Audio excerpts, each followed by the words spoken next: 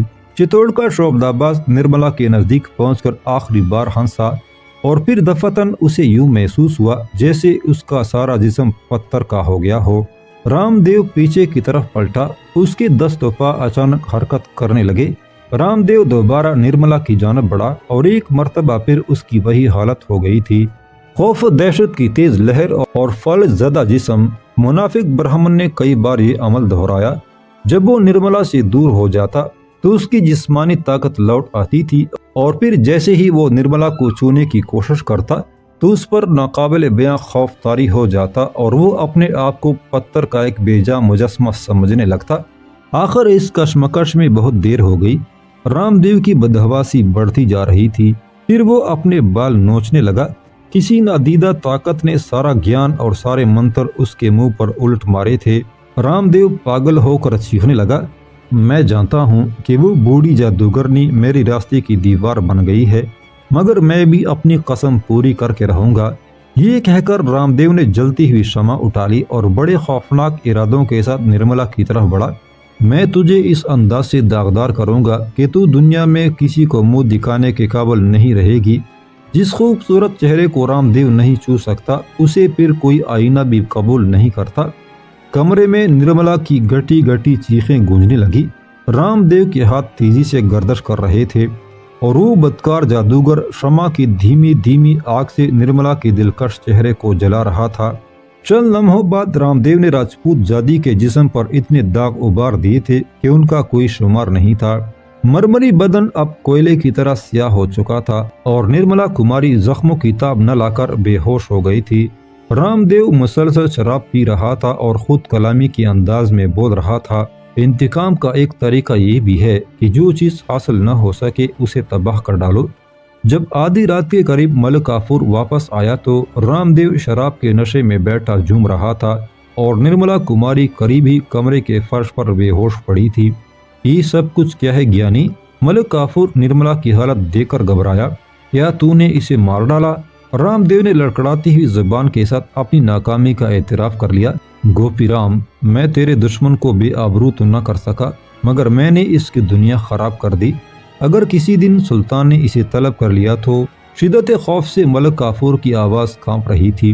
کہہ دینا کہ رسوائی کے خوف سے اس نے خودکشی کر لی۔ رام دیو انتہائی شفاف مگر مطمئن لہجے میں بول رہا تھا، اس کا مر جانا ہی تیرے حق میں بہتر ہے۔ جو سانسیں بچ گئی ہیں انہیں جمنا کا پانی نگل لے گا۔ یہ پاپی شریر اس قابل تو نہیں کہ اسے پوتر جل کی بین چڑھا دیا جائے، لیکن کیا کرے گوپی رام، مجبوری ہے۔ پھر رات کے سناٹے میں ملک کافور اور رام دیو نرملا کے بے ہوش جسم کو اٹھائے ہوئے عقبی دروازے سے نکل کر باہر آئے اور سیڑھیاں اتر کر جمنا کے کنارے پہنچ گئے۔ سرکش موجیں اس طرح آپس میں متصادم تھی کہ ہر طرف ایک عجیب سا شور برپا تھا۔ یکایک 4 طاقتور ہاتھ فضا میں بلند ہوئے اور نرملا کا بے لباس جسم دریا میں پھینک دیا گیا۔ رام دیو کا خوفناک قہقہا گونجا، گوپی رام، تجھے یہ شاندار فتح مبارک ہو۔ تیرے دونوں دشمن اپنے انجام کو پہنچ گئے۔ ایک مچھلیوں کی غذا بن جائے گا اور دوسرے کو زندان کے اندھیرے آہستہ آہستہ چاٹ لیں گے۔ رام دیو لڑکھڑایا، لیکن اس نے فوراً ہی ملک کافور کے کاندھے کا سہارا لے لیا اور آسمان کی طرف اشارہ کرتے ہوئے بولا، دیکھ میرے مستقبل کے شہنشاہ، غور سے دیکھ، تیرے اقتدار کا ستارہ مریخ کیسی آب و تاب سے چمک رہا ہے۔ آج اس کا رنگ کتنا سرخ ہے۔ ختم شد۔